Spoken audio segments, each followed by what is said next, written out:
You ever feel like you're just constantly chasing success? You get these big bursts of inspiration and they feel great, but they just never seem to last. What if you could stop chasing success and start, well, architecting it? We're about to flip that entire script. This is all about designing a life that, believe it or not, practically runs itself. But let's get real for a second. We gotta address the elephant in the room. Why do our best intentions, the New Year's resolutions, the grand plans we make, why do they so often just fall apart? It's super frustrating, and we've all been there. But here's the thing. The problem probably isn't you. It's the whole approach that's fundamentally broken. And this really gets to the heart of it. The author Daniel Pink absolutely nails it with this quote. The people who are really crushing it, whether they're athletes or CEOs, they are not sitting around waiting for the motivation fairy to show up. No way. They build a structure, a system that makes doing the work almost automatic. Okay, so that brings us right into our first big idea. We have to tear down this belief that holds so many of us back, and that's the myth of motivation. And its very, very unreliable sidekick, willpower. This slide really lays it all out. We tend to think of willpower as some kind of heroic muscle, right? But it's actually more like your phone battery. Every single decision you make, every temptation you resist, it just drains it a little bit more. A system, though, that's a self-sustaining engine. It doesn't fight your own biology, it actually uses your biology to put the important stuff on autopilot.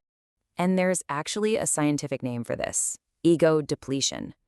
So the researcher Roy Baumeister did this famous experiment.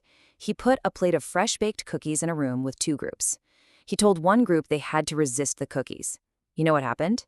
That group, the one that had to use their willpower to not eat the cookies, they gave up on a tough puzzle 50% faster than the other group. Resisting the cookies literally drained their mental fuel. The takeaway here is huge. Trying to solve a biological problem with sheer willpower is a game you're set up to lose. So if willpower is out, what's in? Structure, right? So let's move on and figure out how to actually lay that strategic foundation. I want you to start thinking of yourself as an architect. Right now, we are drawing up the blueprints for a life that runs itself. And we're going to start by looking back, but not to dwell on the negative. This is called the regret review, and it's a really powerful exercise. You pinpoint your single biggest regret, and from that, you distill a really powerful lesson. Then, and this is the best part, you physically crumple up the paper with the regret and you throw it away, but you keep the lesson. See, regret isn't a weakness. It's a powerful tool for figuring out what really matters to you. Okay, next, we're going to jump into the future. It's called a pre-mortem, and you basically ask yourself, okay, it's the end of the year, and I completely failed at my goal. Why? What went wrong? Maybe you never scheduled the time for it, or you didn't tell anyone, so there was no accountability. By finding these potential points of failure now, you can design your system to make sure they never even happen. Now, to make failure even less likely, you can create a point of no return. There's this incredible historical example of this. Back in 1519, Hernán Cortés lands in Mexico. He's totally outnumbered, facing impossible odds. So what does he do? He gives an order to his men: sink our own ships. Just like that, retreat was literally not an option, and victory became inevitable. Now, in behavioral design, these are called forcing functions. They're basically constraints that corner you into growth, and you can create your own. Make a public commitment, tell a friend, create a financial stake, pay for that class in advance, cut off your escape routes, delete those distracting apps, or give yourself a hard, short deadline. You're making retreat impossible for yourself. All right, we've got the high-level strategy down. Now it's time to get tactical. Section 3 is all about building that daily structure that turns your grand plan into reality day in and day out. Your day needs to start with total clarity. Try this, a 2-minute mental cleanse. It's basically a brain dump. Get every single nagging thought, every little to-do item out of your head and onto a piece of paper. It's such a simple act, but it cuts through that morning inertia and clears the mental fog so you can actually focus on what matters. That first hour of your day, it's sacred. It's when your brain is most creative, most impressionable. And what do most of us do? We hand it right over to email, social media, the news, all the distractions. Get this, research shows that multitasking early in the day can drop your effective IQ by 10 points. 10 points! Protect that first hour for your most important work, and you'll stack up 365 hours of progress on what truly matters by the end of the year. Now, to automate your good habits all day long, you can use this incredibly simple but powerful mental algorithm. It's just If X happens, then I will do Y. For example, if it's 3 p.m., then I will get up and take a 15-minute walk. See?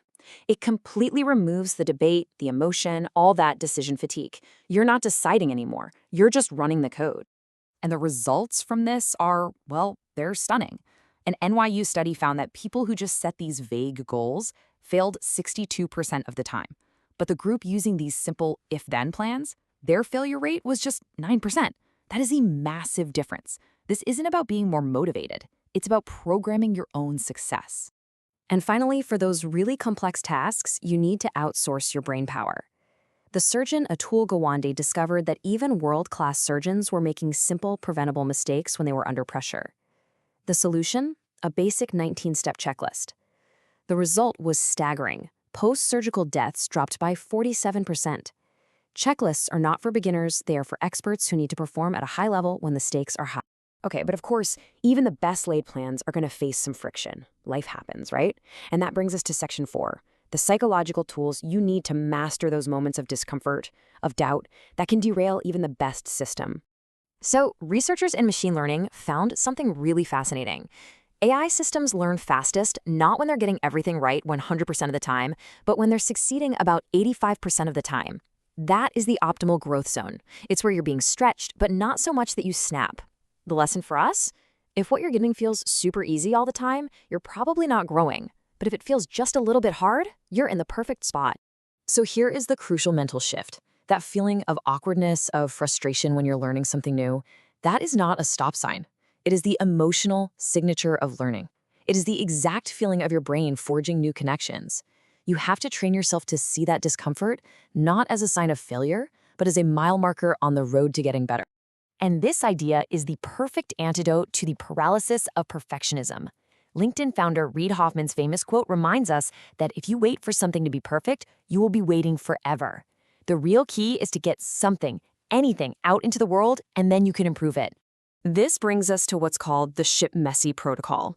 The goal is to launch when your project is about 70% ready. You know, it's good enough to work, but it's still a little bit embarrassing. Then you use that remaining 30% of your energy to iterate and improve based on real-world feedback. Action beats anxiety, and shipping it beats perfection every single time. And that all leads us to our final section. We've laid the foundation, we've built the daily structure, but the ultimate goal here is to internalize these practices until you don't even have to think about them anymore. The goal is to become the system. This is the final and maybe the most important paradigm shift. We have it completely backwards. We think we need to feel motivated before we can act, but it's the other way around. Action, when it's repeated over and over, is what creates motivation. Researchers who scanned the brains of Tibetan monks found that their brainwaves were perfectly synchronized, this beautiful resonance born from years and years of repetition. Through that consistency, the action became automatic. Their biology is literally aligned with their practice. So as we wrap this up, don't try to do everything at once. That's a recipe for failure. Just focus on the one domino. What is the single, smallest action you can take tomorrow to start building your own system? Because a better life isn't something you just wish for. It's something you design.